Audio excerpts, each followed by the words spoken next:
One of the biggest issues confronting the world today is the impact that we human beings are having on the planet. Human beings are flying the planet, but they're flying blind. And flying blind is very dangerous. There's a poem by Philip Larkin where he mourns the current state of the world. And then he says, but at least somewhere there'll be a clean ocean, untouched by humanity, that will always exist. We are poisoning the last wild environment that we had. We receive a lot of our food from the ocean. It's the basis of the environmental system. We need a solution to creating or recreating the clean oceans that we had. Now, there's some really interesting experiments that you might run. You could put algae back in the ocean. There are a bunch of things that we could do. No one wants to run these large geoengineering experiments on a real global scale. What you want is to run them in simulations.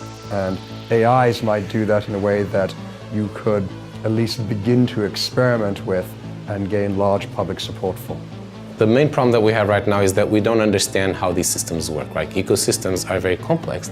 Everything interacts with everything. And we don't know what the impact is of what we do, but with more sensors and better machine learning to build models based on those sensors, we can actually understand how a whole ecosystem works. So with climate, we have the problem that some people are modeling how the ocean currents work.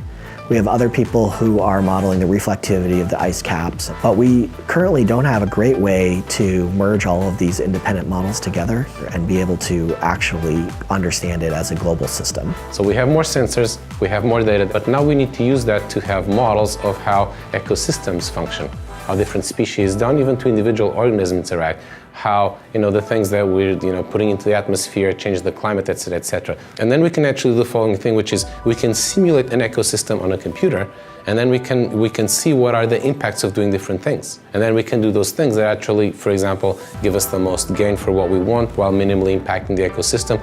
And we also, for example, use it to understand which species really are important and which species are less important, right? Because at the end of the day, we often have to make hard trade-offs. And sometimes species that look very insignificant turn out to be very important because the whole ecosystem revolves around them. And sometimes species that are very, that we're very fond of because maybe they're cuddly animals that turn out to be less important. So what AI can give us is the ability to actually see a little bit further down the road so that we can actually make better decisions.